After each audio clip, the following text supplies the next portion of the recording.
بخطى ثابتة وخطوات واثقة جدًا المنتخب الإنجليزي رايح للتأهل لمونديال 2026 الصيف القادم بأمريكا والمكسيك وكندا.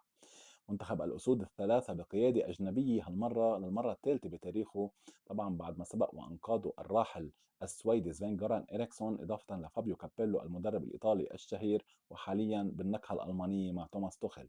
توماس توخيل اللي كان عنده تجارب بالدوري الإنجليزي مع تشيلسي وحقق معهم العديد من الألقاب، أبرزهم طبعا دوري أبطال أوروبا.